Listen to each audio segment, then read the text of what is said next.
Electromotive force. In this module, you'll learn about electromotive force.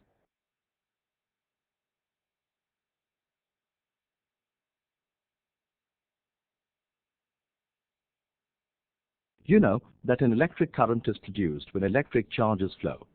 But what causes these charges to move? Consider water in a pipe. If the water is left alone, it will not flow through the pipe. However, if you add a water pump to the pipe and run it, the water will be forced to move round the pipe.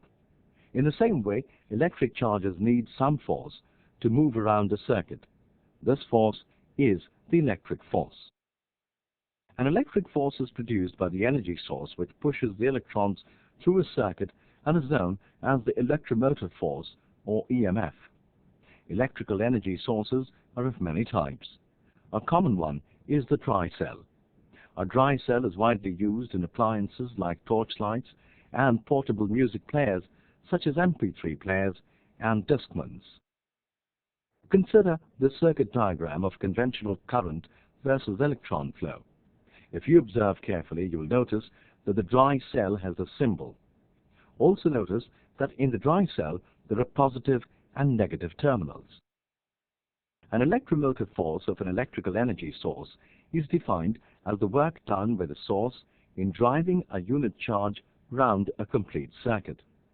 Mathematically, E is given by W over Q, where E is the EMF of the power supply. W is the amount of electrical energy converted from non-electrical forms, and Q is the amount of charge. A dry cell consists of a carbon rod which acts at the positive terminal. It is enclosed by an electrolyte paste. The zinc sheath that encloses the contents acts as the negative terminal.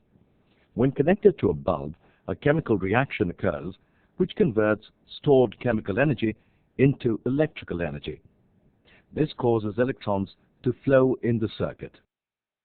Most battery-operated appliances use more than one dry cell for power.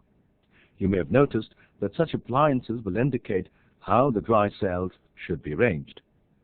What do you think is this necessary?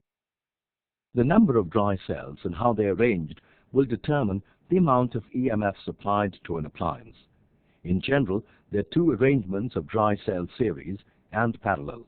The combined EMF will depend on whether the cells are connected in series or in parallel.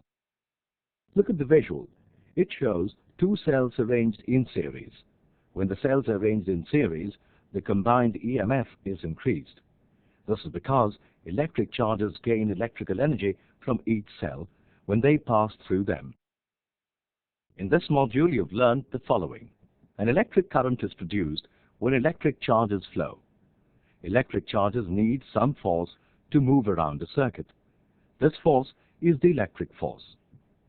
An electric force is produced by the energy source which pushes the electrons through a circuit and is known as the electromotive force, or EMF.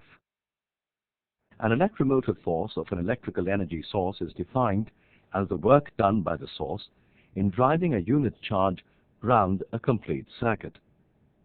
The number of dry cells and how they are arranged in an electrical appliance will determine the amount of EMF supplied to the appliance. When cells are arranged in series, the combined EMF increases.